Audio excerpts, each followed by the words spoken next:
In this video, I will be showing you how to solve the issue error linker link.exe not found. So I am getting this error when I try to run my Rust program, and I'm getting this error when I run the command cargo run. The simplest way to solve this problem is by installing C++ for desktop development in Visual Studio. So for that, just search for Visual Studio build tools. We'll be having this Visual Studio build tools Microsoft.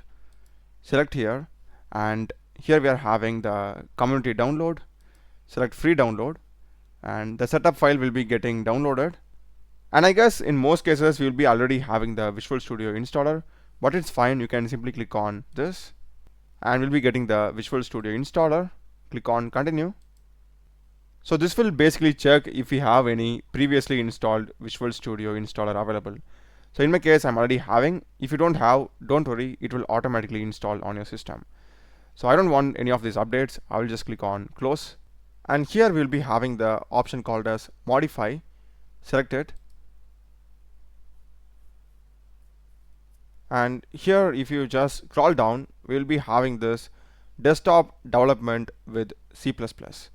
Make sure that you are checking it and just click on modify. So this will take some time to download and install it. Just be patient. It is done, so just click on OK.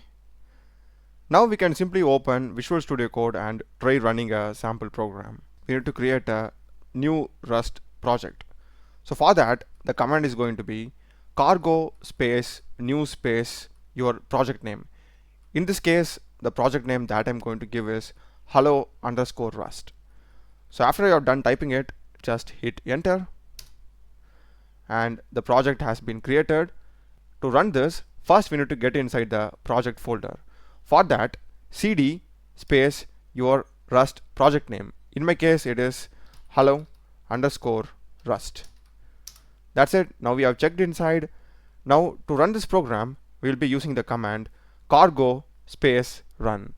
Just hit enter, and I have run the exact same command now, but I am not getting any errors. That's the video, guys. Do check the playlist of my channel. Done a lot of videos in programming and AI tools. Subscribe me. Thanks for watching.